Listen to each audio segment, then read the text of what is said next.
வணக்கம் நண்பர்களே. மெக்கானிக்கான கார்த்திக் நெடுஞ்சாலையில் ஒரு மெக்கானிக் கடை ஒன்றை நடத்தி வருகிறான். சொல்லிக்கொள்ளும் அளவிற்கு அவன் ஒன்றும் அவ்வளவு நல்லவன் இல்லை.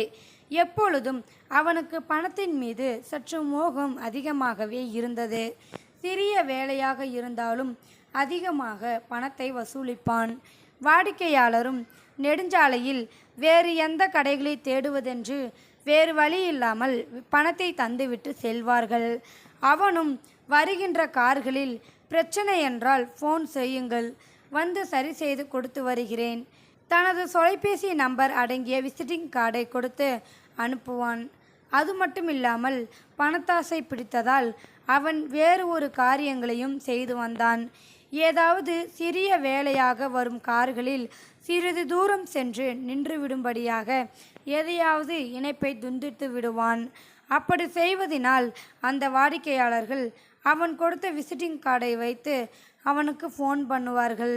அவனும் சரி செய்துவிட்டு சரி பார்ப்பதற்கு கூலியாகவும் வந்து போனதற்கு கூலியாகவும் பெட்ரோல் செலவுக்காகவும் என 3 மடங்காக அவர்களிடம் வசூலித்து விடுவான். அவர்களும் வேறு வழி இல்லாமல் கொடுத்துவிட்டு செல்வார்கள். நெடுஞ்சாலையில் இருப்பதனால் யாரும் இதை எவ்வளவு பெரிதாக கண்டுகொள்வதில்லை. கார்த்திக்கின் நண்பர்கள் மட்டும் அவனை அடிக்கடி கண்டிப்பார்கள். நீ இதைப்போல் செய்வது தவறு, அவர்கள் யாராக இருந்தாலும் அவர்கள் உழைத்து சம்பாதித்துதான் அப்படி செய்வது மிக பெரிய பாவம் என அவனுக்கு அறிவுரை கூறுவார்கள். இதையெல்லாம் அவன் கண்டுகொள்ளவே மாட்டான். சில நேரங்களில் அறிவுரை கூறுபவர்களிடம் உனது வேலையை பார்த்து கொண்டு செல் என கோபத்துடன் பேசி அவர்களுடன் சண்டையிட்டு அனுப்பிவிடுவான். இதனால் பெரும்பாலும் யாரும் அவனிடம் நட்பாக பழகுவது கிடையாது. அப்படி ஒரு நாள் 65 வயது மதிக்கத்தக்க பெண் ஒருவர் தனியாக காரை ஓட்டி கொண்டு வந்தார். காரில் ஒரு சிறிய பிரச்சனை உள்ளது, இதை சரி செய்து தாருங்கள் என்று கார்த்திகிடம் காரை கொடுத்துவிட்டு அவர் சிறிது தூரத்தில் அமர்ந்து கொண்டார். காரை திறந்து சரிபார்த்து கொண்டிருந்த கார்த்திக், இவர் பார்ப்பதற்கு பணக்காரர் போல் உள்ளார், இவரிடம் இன்று நமது வேலையை காட்டிவிட வேண்டும் என்று எண்ணிய அவன் தன் வழக்கமான யோசனையை யோசித்து சிறிது தூரம் சென்றதும் கார் நின்றுவது போல செய்துவிட்டு அவரிடம் காரை ஒப்படைத்துவிட்டு அதற்கு உண்டான பணத்தையும் வாங்கி கொண்டு தனது விசிட்டிங் கார்டை கொடுத்து அனுப்பினான். எதுவும் தெரியாத அந்த பெண்மணியும் காரை எடுத்துக்கொண்டு சென்றார். இவனும் அவரிடமிருந்து தொலைபேசி அழைப்பு வரும் என எதிர்பார்த்து ஆவலுடன் காத்து கொண்டிருந்தான். அவன் காத்திருந்தது போலவே தொலைபேசி அழைப்பும் வந்தது. ஆனால் எதிரே அவனது மனைவி பேசினார்.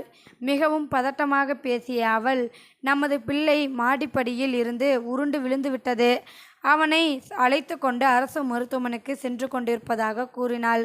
இவனும் கடையை மூடிவிட்டு வேகமாக தனது இருசக்கர வாகனத்தை எடுத்துக்கொண்டு சென்றான்.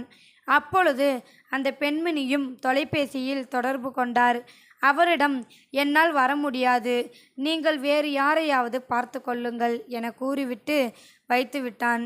இவனும் அவசரமாக மருத்துவமனை போய் சேர்ந்தான். குழந்தை இப்பொழுது அவசர சிகிச்சை பிரிவில் சேர்க்கப்பட்டிருந்தது.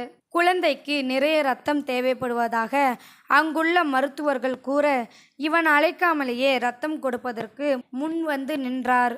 அவனது நண்பர்கள் பின்னர் ஒரு மருத்துவர் கார்த்திக்கை அழைத்து, உங்களது குழந்தைக்கு தலையில் பலமாக அடிபட்டு உள்ளது, இதை கையாளுவதற்கு எங்களில் தலைமை மருத்துவரால் மட்டுமே முடியும், அவர் ஏற்கனவே வந்திருக்க வேண்டும், ஆனால் இதுவரை வரவில்லை, அவருக்கு என்ன ஆனது என்றும் தெரியவில்லை, நாங்கள் ஏற்கனவே அவருக்கு செய்தி அனுப்பிவிட்டோம், அவர் வந்த பிறகுதான் அறுவை சிகிச்சையை மேற்கொள்ள முடியும், அவர் வருவதில்தான் உங்களின் குழந்தையின் உயிர் உள்ளது என்று சொல்லிவிட்டு சென்றார்.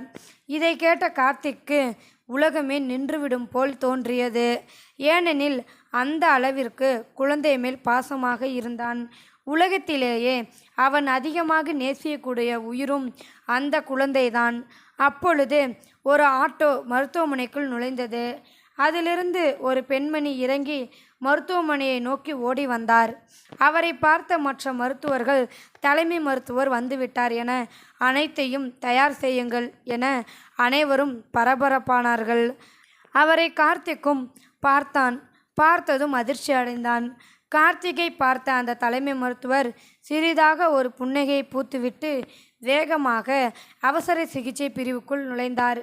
வெளியே கார்த்திக்கும் நாம் செய்த பாவத்தால் நாம் குழந்தையை இழந்து விடுவோமோ என்ற பயம் ஏற்பட்டது. இந்த தலைமை மருத்துவர் நம்மால் தான் இவ்வளவு நேரம் கழித்து வந்துள்ளார். கடவுளே, இனிமேல் இந்த மாதிரியான பாவம் நான் ஒருபோதும் செய்ய மாட்டேன். எனது குழந்தையை எதுவும் செய்து விடாதே என கதறி எழுதவாறு பிரார்த்தனை செய்து கொண்டிருந்தான். 3 மணி நேர அவசர சிகிச்சைக்கு பிறகு வெளியே வந்தார்.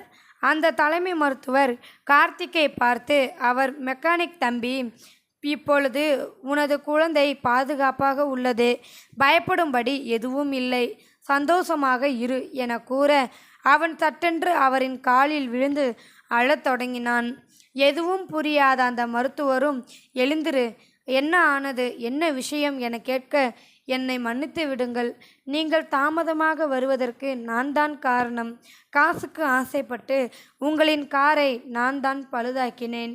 என்னை மன்னித்து விடுங்கள் என கதறியவாறு கூறினான். இதை சற்றும் எதிர்பார்க்காத அந்த தலைமை மருத்துவர் சற்று கோபத்துடன் அவனை நிற்க வைத்து, இங்கே பாரப்பா தம்பி, நான் உன்னை மன்னிப்பதற்கு கடவுள் ஒன்றும் இல்லை.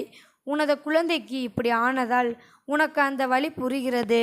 இதுவே வேறு ஒருவருக்கு நடந்திருந்தால் உனக்கு தெரியாமலேயே போயிருக்கும். தயவுசெய்து இதைப்போல் மறுமுறை செய்யாதே என கூறிவிட்டு கோபத்துடன் அந்த இடத்தை விட்டு நகர்ந்து சென்றார். அவன் எவ்வளவு பெரிய தவறு செய்துவிட்டான் என்பது அவனுக்கு பின்புதான் அவனுக்கே புரிந்தது. இதேபோல் எத்தனை பேர் கஷ்டப்பட்டார்கள் என எண்ணி பார்த்தான். யாருக்கும் எதுவும் ஆகியிருக்கக்கூடாது என கடவுளிடம் அழுது கொண்டே அன்று முழுவதும் மன்னிப்பு கேட்டுக்கொண்டே இருந்தான். எவ்வளவு பெரிய பாவம் செய்பவனாக இருந்தோம் என்று அவன் மேல் அவனுக்கே வெறுப்பு தோன்றியது. இனிமேல் இதேபோல் ஒரு கீழ்த்தரமான காரியத்தை செய்யக்கூடாது எனவும் தீர்மானித்தான். இந்த வீடியோவில் கருத்து உங்களுக்கு பிடிச்சிருந்தா நினைக்கிறேன். பிடிச்சிருந்தா லைக் பண்ணுங்கள், ஷேர் பண்ணுங்கள், கமெண்ட் பண்ணுங்கள், மறக்காமல் சப்ஸ்கிரைப் பண்ணுங்கள். தேங்க்யூ ஃபார் வாட்சிங்.